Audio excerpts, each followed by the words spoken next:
नमस्कार दोस्तों, स्वागत है आपका एक बार फिर मेरे YouTube चैनल विराज स्टडी IQ में। दोस्तों आज हम करेंगे pharmacy sample paper 4।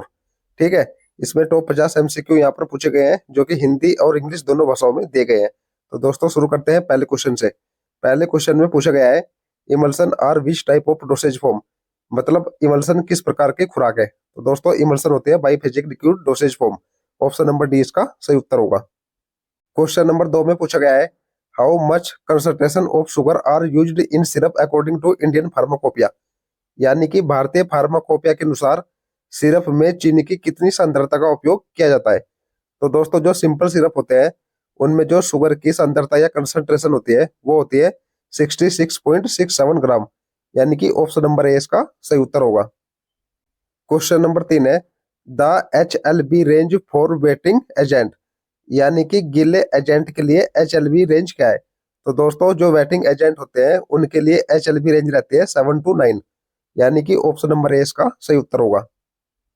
Question number 4 है which of the following is the first line treatment for organophosphate insecticide poisoning, यानी कि ऑर्गेनोफॉस्फेट कीटनाशक विषाक्तता के लिए निम्नलिखित में से कौन सा उपचार सबसे पहले किया जाता है। तो दोस्तों जो ऑर्गेनोफॉस्फेट इंसेक्टिसाइड पॉइजनिंग होती है उनके जो ट्रीटमेंट में फर्स्ट लाइन ड्रग्स यूज की जाती है वो है एट्रोपिन, यानी कि ऑप्शन नंबर ए इसका सही उत्तर होगा। क्वेश्चन नंबर 5 है the active principle of Dioscorea, दोस्तों डायोस्कोरिया का सक्रिय सिद्धांत क्या है। तो दोस्तों इसका डायोस्कोरिया का सक्रिय सिद्धांत यानी कि प्रिंसिपल ऑफ डायोस्कोरिया का जो एक्टिव फॉर्म में रहता है वह रहता है डायोसजेनिन, ऑप्शन नंबर ए इसका सही उत्तर होगा। क्वेश्चन नंबर 6 है the constituent of cholesterol term as bad cholesterol is, cholesterol का घटक जिसे खराब कोलेस्ट्रॉल के नाम से जाना जाता है। तो दोस्तों उसको बोलते हैं LDL। ठीक है, एक बात और ध्यान रखनी है, जो अच्छा कोलेस्ट्रॉल होता है उसको बोलते हैं HDL, ये भी आपको याद रखना है। क्वेश्चन नंबर 7 है the metabolic function of riboflavin involve, riboflavin के उपापचय कार्य में क्या शामिल है। तो दोस्तों राइबोफ्लेविन यानी कि विटामिन B2, तो इसके जो उपापचय में शामिल होते हैं वो होता है F7 एंड FAD, यानी कि ऑप्शन नंबर ए इसका सही उत्तर होगा। क्वेश्चन नंबर 8 है which of the following can be given for treatment of scurvy, यानी कि अस्कर्वी के उपचार के लिए निम्नलिखित में से क्या दिया जाता है। तो दोस्तों अस्कर्वी के उपचार के लिए आप सभी को पता ही होगा विटामिन C का यूज किया जाता है, यानी कि ऑप्शन नंबर सी। और विटामिन C का केमिकल नेम है एस्कॉर्बिक एसिड, और विटामिन C की खोज की थी होलकट ने, ये भी आपको याद रखना है। क्वेश्चन नंबर 9 है what is the range of suspended particle in suspension, यानी कि सस्पेंशन में सस्पेंडिंग जो पार्टिकल होते हैं उनकी रेंज सीमा क्या है। तो दोस्तों वो रहते हैं 0.5 से 5 माइक्रोन, ऑप्शन नंबर ए इसका सही उत्तर होगा। क्वेश्चन नंबर 10 है rennin is a proteolytic enzyme which product in, rennin एक प्रोटीन एंजाइम है जो बनता है। तो दोस्तों रेनिन बनता है किडनी में, ऑप्शन नंबर डी इसका सही उत्तर होगा। क्वेश्चन नंबर 11 है lactose is classify as a, lactose को किस रूप में वर्गीकृत किया गया है। तो दोस्तों लैक्टोज होता है डाइसैकेराइड। ठीक है, ये कार्बोहाइड्रेट होता है, ऑप्शन नंबर बी इसका सही उत्तर होगा। क्वेश्चन नंबर 12 है दोस्तों platelet aggregation is caused by, platelets एकत्रीकरण किसके कारण होता है। तो दोस्तों प्लेटलेट एकत्रीकरण होता है TXA2 द्वारा, ऑप्शन नंबर बी इसका सही उत्तर होगा, ये आप देख सकते हैं। क्वेश्चन नंबर 13 है व्हाट इज बायो अवेलेबिलिटी, जैव उपलब्धता क्या है। तो दोस्तों जो बायो अवेलेबिलिटी होती है वो होती है the rate of absorption of the unchange drug from its dosage form, यानी कि अपरिवर्तित दवा के अवशोषण की दर इसके खुराक रूप में, ऑप्शन नंबर बी इसका सही उत्तर होगा। क्वेश्चन नंबर 14 है which of the following an anti fungal drug that act by inhibiting fungal DNA synthesis, निम्नलिखित में से कौन सी एक एंटी फंगल दवा है जो फंगल DNA संश्लेषण को बाधित करके कार्य करती है। तो दोस्तों वो होते हैं फ्लूसाइटोसिन, यानी कि ऑप्शन नंबर सी इसका सही उत्तर होगा। क्वेश्चन नंबर 15 है दोस्तों the mechanism of anti fungal action of amphotericin, amphotericin की एंटी फंगल क्रिया का तंत्र क्या है। तो दोस्तों इसका होता है impairment of the normal permeability of fungal cell membrane, यानी कि फंगल कोशिका झिल्ली की सामान्य परमगम्यता की कमी, ऑप्शन नंबर बी इसका सही उत्तर होगा। क्वेश्चन नंबर 16 है an anti neoplastic agent acting by folate antagonism and having a pteridine, यानी कि फोलेट प्रतिपक्षी द्वारा कार्य करने वाला और टेरिडिन युक्त एक एंटी नियोप्लास्टिक एजेंट कौन सा है। तो दोस्तों इनमें से है मेथोरेक्सेट। ठीक है, ऑप्शन नंबर सी इसका सही उत्तर होगा। क्वेश्चन नंबर 17 है, which of the following best describe the primary goal of pharmacovigilance. निम्नलिखित में से कौन सा फार्माकोविजिलेंस के प्राथमिक लक्ष्य का सबसे अच्छा वर्णन करता है। तो दोस्तों इसका सही उत्तर है to promote the rational and safe use of drug, यानी कि दवाओं के तर्कसंगत और सुरक्षित उपयोग को बढ़ावा देना। ऑप्शन नंबर ए इसका सही उत्तर होगा। क्वेश्चन नंबर 18 है, the metabolite of anti cancer cyclophosphamide. Cancer रोधी साइक्लोफोस्फामाइड का मेटाबोलाइट क्या है। तो दोस्तों ये होता है 4 hydroxy cyclophosphamide. Option number C इसका सही उत्तर होगा। क्वेश्चन नंबर 19 है, parenteral solution which are administered by intravenous route are known as. यानी कि पेरेंटल समाधान जो अंतःशिरा मार्ग द्वारा प्रसारित होते हैं उन्हें क्या कहा जाता है। तो दोस्तों उनको बोलते हैं ट्रांसफ्यूजन फ्लूइड, यानी कि आधान दर। ऑप्शन नंबर बी इसका सही उत्तर होगा। क्वेश्चन नंबर 20 है, chemical name of amoxicillin. Amoxicillin का रासायनिक नाम क्या है। दोस्तों अमोक्सिसिलिन को बोलते हैं 6-डी-बी अमीनो पी हाइड्रोक्सिल फिनाइल एसिटामिडोटोल पेनिसिलिनिक एसिड, यानी कि ऑप्शन नंबर ए इसका सही उत्तर होगा। आप इसका स्क्रीनशॉट भी ले सकते हैं। क्वेश्चन नंबर 21 है, which of the flowing bones skull immovable. यानी कि खोपड़ी की निम्नलिखित में से कौन सी हड्डी चलने योग्य है, ठीक है, जो मूवेबल है। तो दोस्तों ये होते हैं मैंडिबल। ऑप्शन नंबर डी इसका सही उत्तर होगा। क्वेश्चन नंबर 22 है, मरमर इज ए डिसऑर्डर ऑफ। यानी कि मरमर किसका विकार है। तो दोस्तों मरमर होता है हार्ट वाल का। ठीक है, ऑप्शन नंबर सी, जिसे हृदय वाल भी बोलते हैं। तो ऑप्शन नंबर सी इसका सही उत्तर होगा। क्वेश्चन नंबर 23 बहुत ही इंपोर्टेंट क्वेश्चन है, जिसमें पूछा गया है, in which part of the respiratory system gases exchange take place. यानी कि श्वसन तंत्र के किस भाग में गैस विनिमय होता है। तो दोस्तों श्वसन तंत्र के एल्वियोली भाग जो होता है उसमें गैस विनिमय होता है। तो ऑप्शन नंबर ए इसका सही उत्तर होगा। क्वेश्चन नंबर 24 है, which hormone is responsible for the regulation of water and electrolyte balance in the kidney. यानी कि गुर्दे में पानी और इलेक्ट्रोलाइट संतुलन के नियमन के लिए कौन सा हार्मोन जिम्मेदार है। तो दोस्तों वो होता है एंटी डायूरेटिक। ठीक है, ऑप्शन नंबर डी इसका सही उत्तर होगा। क्वेश्चन नंबर 25 है, in neuromuscular junction the primary neurotransmitter release from motor neuron terminal that activity muscles contraction. यानी कि न्यूरोमस्कुलर जंक्शन में मोटर न्यूरॉन टर्मिनल से निकलने वाला कौन सा प्राथमिक न्यूरोट्रांसमीटर मांसपेशियों के संकुचन को सक्रिय करता है। तो दोस्तों वो होता है एसिटाइल कोलिन, यानी कि ऑप्शन नंबर सी इसका सही उत्तर होगा। क्वेश्चन नंबर 26 है, what is the largest part of human brain. मानव मस्तिष्क का सबसे बड़ा भाग कौन सा है। तो दोस्तों मानव मस्तिष्क का सबसे बड़ा भाग होता है सेरेब्रम। ऑप्शन नंबर सी इसका सही उत्तर होगा। क्वेश्चन नंबर 27 है, which structure in the eye responsible for adjusting the shape of the lens to facilitate near and far vision by changing its curvature. आंख में कौन सी संरचना लेंस के वक्रता को बदलकर निकट और दूरदृष्टि को सुविधाजनक बनाने के लिए लेंस के आकार को समायोजित करने के लिए जिम्मेदार है। तो दोस्तों उसको बोलते हैं सिलियरी बॉडी। ठीक है, ऑप्शन नंबर सी इसका सही उत्तर होगा। क्वेश्चन नंबर 28 है, what is the primary function of hepatic portal vein in the digestive system. यानी कि पाचन तंत्र में यकृत पोर्टल सिरा का प्राथमिक कार्य क्या है। तो दोस्तों इसका प्राथमिक कार्य होता है transport of nutrient absorbed in the small intestine to the liver. यानी कि छोटी आंत में अवशोषित पोषक तत्वों का यकृत में परिवहन। ऑप्शन नंबर बी इसका सही उत्तर होगा। क्वेश्चन नंबर 29 है, which one of the following is the master gland of the body. यानी कि निम्नलिखित में कौन सी शरीर की मास्टर ग्रंथि है। आप सभी को पता ही होगा शरीर की मास्टर ग्रंथि है पिट्यूटरी ग्लैंड, यानी कि ऑप्शन नंबर बी इसका सही उत्तर होगा। क्वेश्चन नंबर 30 है, in males which cell within the testis are responsible for the production of testosterone.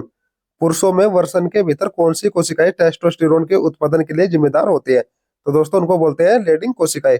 Option number B इसका सही उत्तर होगा। क्वेश्चन नंबर 31 है, megaloblastic anaemia occurs in deficiency of.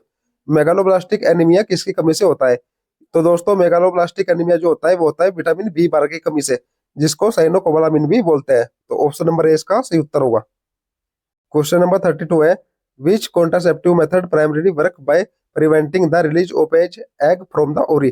कौन सी गर्भ निरोधक विधि मुख्य रूप से अंडाशय से अंडे निकलने के लिए उनको अवरोध करती है, यानी कि अंडे से निकलने को रोककर काम करती है। तो दोस्तों उसको बोलते हैं हार्मोनल मेथड, यानी कि ऑप्शन नंबर बी इसका सही उत्तर होगा।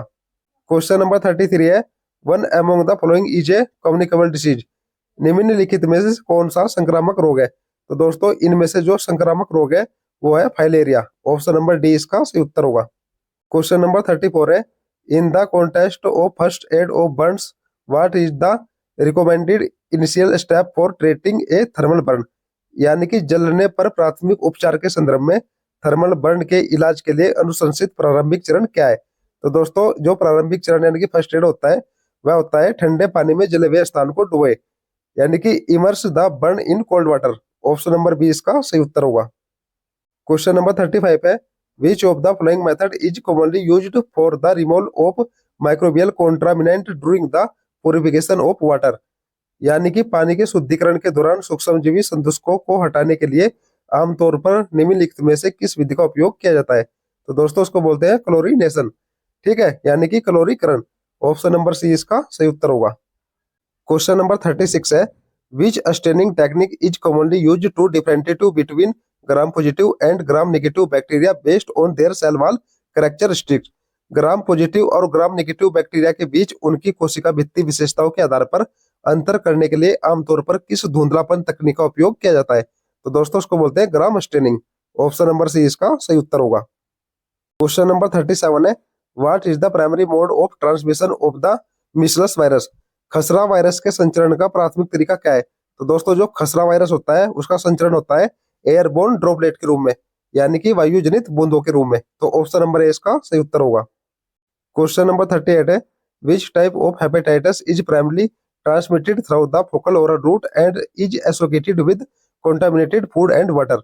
हेपेटाइटिस का कौन सा प्रकार मुख्य रूप से मल मौखिक मार्ग से फैलता है और दूषित भोजन और पानी से जुड़ा होता है। तो दोस्तों उसको बोलते हैं hepatitis A. Option number A इसका सही उत्तर होगा। क्वेश्चन नंबर 39 है, what is the recommended post exposure prophylaxis for individual who have potential been exposed to the rabies virus. यानी कि रेबीज वायरस के संपर्क में आने वाले व्यक्तियों के लिए अनुशंसित पोस्ट एक्सपोजर प्रोफाइलेक्सिस क्या है। तो दोस्तों ये होता है कॉम्बिनेशन ऑफ रेबीज इम्यूनोग्लोबुलिन, ठीक है, यानी कि आरआईजी की फुल फॉर्म क्या है, rabies immunoglobulin and rabies vaccine. तो ऑप्शन नंबर सी इसका सही उत्तर होगा। क्वेश्चन नंबर 40 है, which of the following common pathogen associated with hospital acquired urinary tract infection, यानी कि यूटीआई। निम्नलिखित में से कौन सा अस्पताल में प्राप्त मूत्र पथ के संक्रमण जिसे यूटीआई बोलते हैं से जुड़ा एक सामान्य रोगजनक है। तो दोस्तों वो होता है इशेरिचिया कोलाई, ठीक है। ऑप्शन नंबर बी इसका सही उत्तर होगा। क्वेश्चन नंबर 41 है, विटामिन कंटेनिंग स्टेरॉयडल मोइटीज। स्टेरॉयडल युक्त विटामिन कौन सा है। तो दोस्तों जो स्टेरॉयड विटामिन कहलाता है वो होता है विटामिन डी, यानी कि कैल्सीफेरोल। ऑप्शन नंबर ए इसका सही उत्तर होगा। यह हमें सूर्य के प्रकाश से प्राप्त हो जाता है। क्वेश्चन नंबर 42 है, which of the following drug is as proton pump inhibitor. निम्नलिखित में से कौन सी दवा प्रोटोन पंप अवरोधक है। तो दोस्तों इनमें से ओमिप्राजोल, ऑप्शन नंबर बी, यही प्रोटोन पंप इनहिबिटर होती है, ठीक है। तो ऑप्शन नंबर बी इसका सही उत्तर होगा। क्वेश्चन नंबर 43 है, which of the following drug is an antiviral medication used to treat HIV human immuno virus.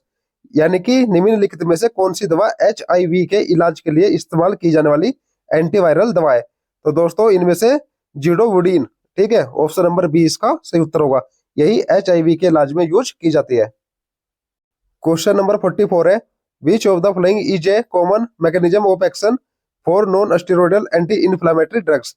यानी कि निम्नलिखित में से कौन गैर स्टेरॉयड एंटी इन्फ्लामेटरी ड्रग्स जिनको नसेड बोलते हैं के लिए कार्रवाई एक सामान्य तंत्र है। तो दोस्तों इसका सही उत्तर है इनहिबिशन ऑफ साइक्लोऑक्सीजनेज एंजाइम, यानी कि ऑप्शन नंबर ए इसका सही उत्तर होगा। क्वेश्चन नंबर 45 है, which disinfectant is often used for the sterilization of heat and moisture sensitive medical device. गर्मी और नमी के प्रति संवेदनशील चिकित्सा उपकरणों के नसबंदी के अक्सर किस कीटाणुनाशक का उपयोग किया जाता है। तो दोस्तों इसमें कीटाणुनाशक का जो यूज किया जाता है वह होता है इथाइलिन ऑक्साइड, यानी कि ऑप्शन नंबर बी इसका सही उत्तर होगा। क्वेश्चन नंबर 46 है, according to the pharmacy act 1948 what is the maximum duration of the term for member appointed by the central government to the pharmacy council of India. यानी कि pharmacy अधिनियम 1948 के अनुसार भारत की फार्मेसी परिषद में केंद्र सरकार द्वारा नियुक्त सदस्यों का कार्यकाल की अधिकतम अवधि क्या है। तो दोस्तों इनके जो सदस्य होते हैं इसके कार्यकाल की अधिकतम अवधि होती है 5 साल। तो ऑप्शन नंबर सी इसका सही उत्तर होगा। क्वेश्चन नंबर 47 है, which of the following is not patentable in India as per the patent act 1970। यानी कि पेटेंट अधिनियम 1970 के अनुसार भारत में निम्नलिखित में से कौन सा पेटेंट योग्य नहीं है? तो दोस्तों नो प्रोडक्ट, न्यू प्रोसेस, ये दोनों इसके लिए योग्य होते हैं, जबकि new use of existing drugs यानी कि मौजूदा दवा का नया उपयोग, ये इसके लिए उपयुक्त नहीं है। तो ऑप्शन नंबर सी इसका सही उत्तर होगा।